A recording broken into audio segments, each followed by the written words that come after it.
Shark Tank became an instant hit when it launched in 2021, not only for the unique business pitches entrepreneurs made, but also due to the quirks of the various judges like Ashneer Grover, co-founder of BharatPe, who quickly became the show's breakout name with his blunt takedowns, but who himself was soon ousted after his own alleged troubles of fund misuse to internal clashes. Ghajal Alag, co-founder of Mamaearth, also faced accusations that her brand's pre-IPO valuation was inflated and created overhyped beauty claims. Shaadi.com's Anupam Mittal wasn't spared either and was often mocked for his self-promotional flair, earning him the tag of LinkedIn philosopher. But amidst them, Peyush Bansal stood out with his calm and grounded attitude, as he was often seen mentoring founders with empathy rather than ridiculing them, all of which earned him the image of a good shark. But when on the last day of October 2025, Lenskart's 000-crore IPO hit the market, the same viewers who once saw him as the most grounded shark questioned if he's playing the same pre-IPO makeover game like the others. Let's understand why.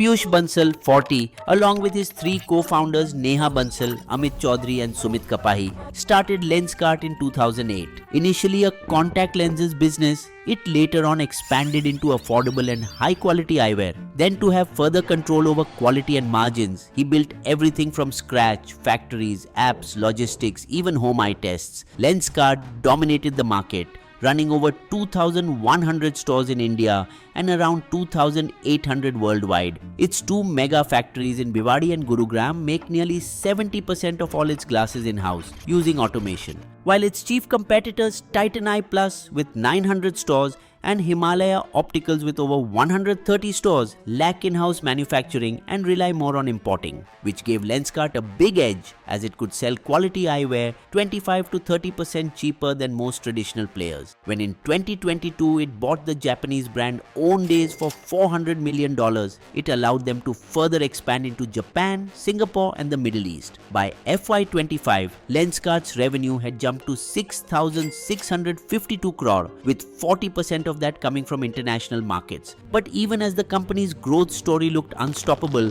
early signs of trouble had already begun to appear. Back in 2022, the Enforcement Directorate had issued a show cause notice and withheld clearance for overseas investments of Lenskart over delays in filing import-export documents, forcing its promoter Neha Bansal to appear before the agency multiple times. Then around mid-2024, Lenskart also began facing serious heat from its franchise network. Owners from Mysuru, Dharwad and Indore filed FIRs accusing them of accounting fraud, commission discrepancies and misuse of the billing software. After which the Economic Offences Wing also stepped in, launching a separate probe into alleged commission withholding and data manipulation. Lenskart dismissed the allegations, citing contractual disputes, and later secured a stay from the Karnataka High Court in January 2025. But before we get into the IPO pressure and valuation heat Lenskart was about to face, everything we've seen so far, from billing disputes to compliance troubles, shows just how critical financial clarity is for any of you business owners. That's why we keep introducing you to Odoo, an all-in-one management software with over 45 apps to cater to all your business needs. Wait till you hear about the Invoice app that not just offers secure billing to your clients, but also automates and digitizes the whole payment process. Its advanced automation helps you to set up the invoice and send it to the client in a smooth and efficient way. The fascinating thing is that you can do it in a minute, less than the time taken to simultaneously prepare your Maggi. Just identify your customer who has to pay you and add their details at the top, or if you have the details already stored in the database, it will automatically fetch it. Fill in your products or services you want to charge with the quantity. You can even set payment terms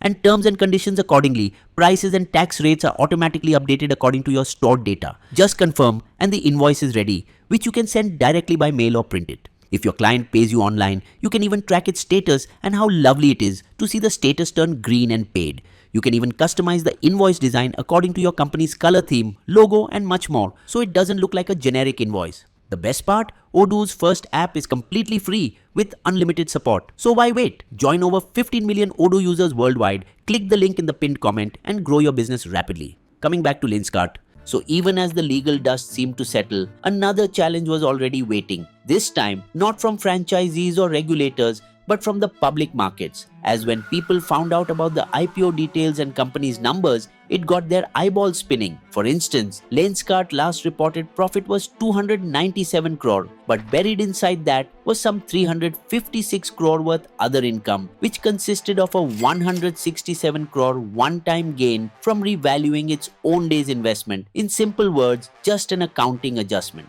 Plus, 72.6 crore gain came from mutual fund redemptions plus another 116.4 crore from lease income, license fees, scrap sales, etc. That means if you remove those gains, they allegedly would have incurred a loss of 59 crores. Therefore, questions were raised about Lenskart's 70,000 crore valuation, approximately 10 times their FY25 revenue 1,652 crore, which by the way is far cheaper than the above 20 times revenue multiples on which Paytm, Nykaa and Zomato priced their IPOs. Questions were also asked about their PE, which sits at an astonishingly high multiple of 230, especially since their profit came from one-time accounting adjustments. Asked about it, Peyush Bansal for the first time seemed arrogant, not standing behind the numbers. As a company and as an entrepreneur, our job is to create value for the customer. As far as valuation is concerned, it's what the market decides. Untrue really, because companies ask merchant bankers to get the best valuation they possibly can. You see, in new age companies especially, valuation is simply a price tag based on a company's potential, meaning what a company could earn in the future. On top of that, just 4 months before the IPO, Bansal himself had quietly bought his own company shares at cheaper valuations, buying 4.26 crore shares at 52 rupees each for 222 crore and is now selling those same shares to the public at 382 to 402 rupees each, giving him a massive gain of 1,495 crores in just 90 days. Also, with 70% of its 7,278 crore IPO being an OFS or offer for sale, the money would not be going into the company but into the pockets of its previous investors. But dreams sell, and it happened in Lenskart's case as well, as the IPO was oversubscribed 28.26 times by the final day of bidding. That means investors placed bids for 281.88 crore shares against the 9.97 crore shares on offer. And even though many IPO investors invest just for a quick buck from listing day gains, this could also backfire, like in the case of Paytm's 18,300 crore IPO, which crashed by 2/3 within a year. Nykaa's 1 lakh crore debut lost its shine as soon as growth slowed, with shares down over 80%, though is now on a path to recovery.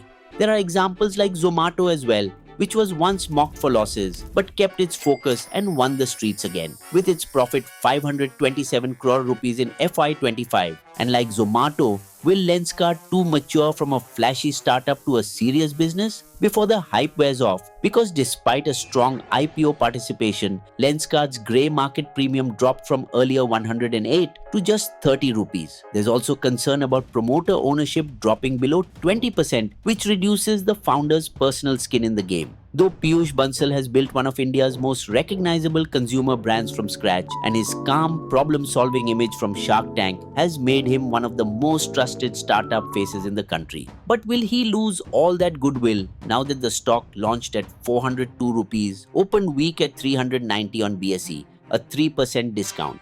Will Lenskart be considered as the titan of tomorrow, or just another overhyped Shark Tank story? Bisbo's limerick. There once was a shark called Bansal, whose calm vibe rarely did tumble.